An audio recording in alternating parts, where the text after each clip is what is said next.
Hey there, it's Ron Gula with another episode of the GULATECH Cyberfiction Show. Today I'm going to ruminate over something I call the 5-slide pitch deck. If you're new to GULATECH, I'm Ron Gula, I'm the president. We invest in cybersecurity companies and nonprofits that help defend the nation's cyberspace. On any given week, I'll get probably 4 to 5 different pitches from cybersecurity startups and people who are trying to either raise money, get advice on their roadmap. And, I've kind of developed a set of questions to talk to them. But a lot of these questions, you can use in your daily business, whether you're pitching a boss, you're pitching some sort of project, and it's going to be really useful for that. So focusing on entrepreneurs though for a minute, I always ask people, why do you want to start a company? Like if you can answer that, that's definitely a good thing to get going. And then the question is like, do you have enough time and resources? And if the answer is no, and you need to raise money, then you kind of have to go out and get some of those resources. So now you're getting ready to pitch people. And how should you pitch? What should you talk about? Well, basically, I want you to answer 5 very, very simple questions. And again, I call this the 5-slide pitch deck. So the first question is really, what problem do you solve? And this is probably the hardest question to answer out of all of these 5. Now, the question is, what problem do you solve? That's a really hard thing. Do you solve all of cybersecurity? Do you make things better? Do you increase cybersecurity return on investment? That's very high level type stuff. On the other hand, if you say we can, decrypt, perimeter SSL traffic in front of your web app going to Amazon, so you can, reduce your CPU costs and your cloud operation costs, that might be a little too specific. So being able to have an answer to a problem, what problem do you solve? Being able to have this as a concise pitch that catches everybody's attention. Because if you've been to RSA, you've seen the 10,000 or so, 5,000 different companies that are out there all pitching how they help you with cybersecurity. So trying to come up with this pitch and what problem do you solve is actually really difficult. Now, the second thing is, how do you solve it? Now, a lot of times people will talk about how they solve a problem first.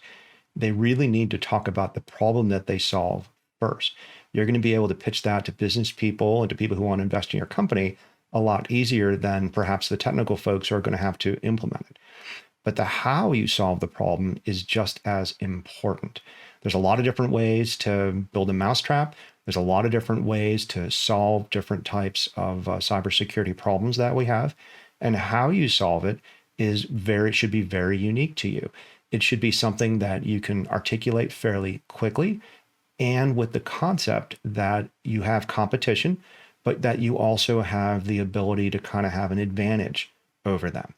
And I get a lot of times people will say, well, I don't really want to tell you how I solve the problem until I patent it. I'm afraid someone's going to copy me. I've only got a certain amount of time it's a very technical solution, that sort of thing. You need to find a way to pitch this in a manner that is, you're not going to expose any trade secrets, but you should be able to, to do things like that. And, some good examples are being able to talk about what your architecture is without sort of giving away the source code, talking about how your process works, for example, without giving away, all the magic blocks, that kind of stuff. Now, the third thing you should be talking about is what sort of proof do you have? And the proof is this is also very subjective. It can be a patent. It can be a proof of concept customer. It can be, test labs. It can be third-party evaluations of your product, but you should have some proof. It's very difficult for a new entrepreneur to basically say, hey, I have this problem that I know how to solve, and just trust me. So you have to have some sort of proof. Even a proof of concept demo is kind of interesting, depending on how your solution is deployed and what's going on there. But if you put yourself in the venture capitalist, the potential investor type of shoes, within the first 3 slides of this deck, you actually have the problem, you have the how, and you have some evidence that these people are onto something. And this is so much more credibility for your pitch than saying, I used to work at the NSA, or I used to be a consultant for, for IBM, and I learned about this problem, the hard way. So once you establish that credibility, the next thing you want to do is you want to tee them up for the money. So if you're going to ask for an investment, and it's always more subtle than just asking for raw cash, you might want advisement, but you should have some sort of feeling on what you're doing with the money. Now, without having a full lecture on, capital raises and strategies about, do you want to run from one vendor? Do you want to do angels? Do you want to do safe notes? Do you want to do, sell equity or anything like that? You should have, again, that high level pitch of, I'm hiring people with this money. I'm going to hire a sales force. I'm going to develop the next 2 iterations of our product and get 5 more proof of concepts. That's really, if you're at the entrepreneur early stage level, you should be very focused on what you're doing with the money, almost down to a budget, versus saying, oh, if you invest in us, we're going to do $8 million in revenue next year. Now, maybe later on when you're doing a Series A, Series B, and you've got market traction and you've got some proof of, how you can engage customers and what kind of what kind of things people are asking for out there, that's totally reasonable. But when you're starting out, you should really think about the investment as literally like as if you were pitching a family relative. If I got, money from mom and dad, what am I going to do with it? Where am I going to be a year from now? And you got to put it in kind of those kind of terms. And I've seen everything from people saying, hey, I want to raise, $10 million, and they don't have any detail about what they want to do. Or they say, hey, we're open to the market. Those are all different strategies. I'm not very thrilled with that kind of stuff. I like to see more things direct, like I'm going to hire 5 engineers. They're going to do this kind of work. And that's the kind of stuff there. And that's pretty straightforward.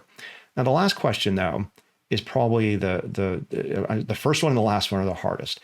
And it's really, what is your vision of success? And this is a very open-ended question, but it really goes to the point that, most investors, when they invest, they want to be involved. They want to help the entrepreneur go on a journey. They want to make sure that journey and that target is achievable, but that also the fact that they might be able to help influence that outcome. And maybe you want to start a company and get it acquired and get some experience and do this again and again. Maybe you've done successful services companies and you just want to be a successful product technology vendor at this point. You want to have a successful exit. Maybe you want to take a company public. There's so many different things you can do out there. And, trying to have some sort of vision like that is good. Now, all of those were financial sort of outcomes. There's also the vision of, well, maybe you really want to have your technology on every web browser in the country. Maybe you want to be on every network connection in the country. Maybe you think you can fix the supply chain or the Chinese intellectual property theft, types of attacks. Having a grand vision like that is also really, really good, because most investors in cybersecurity aren't just looking for good return on their investment. They're investing to defend the country. And being able to appeal to these higher level goals is really, really mindful and really interesting in being able to do that. And I'm always amazed when I talk to some of these smartest engineers in the world starting these companies. They can reverse engineer malware. They can, do these amazing security architectures. But a lot of times they haven't kind of reverse engineered what the outcome for their company that they really want is. So the more that you can talk about this kind of stuff and be upfront with that, and it's okay to get laughed at. It's okay to have somebody be like, hey, that's a ride I don't want to go on. Because the last thing you want to do is just kind of get anybody to work with you. You really want to have investors who are aligned with your values and what you're trying to accomplish. So what's not on these 5 slides?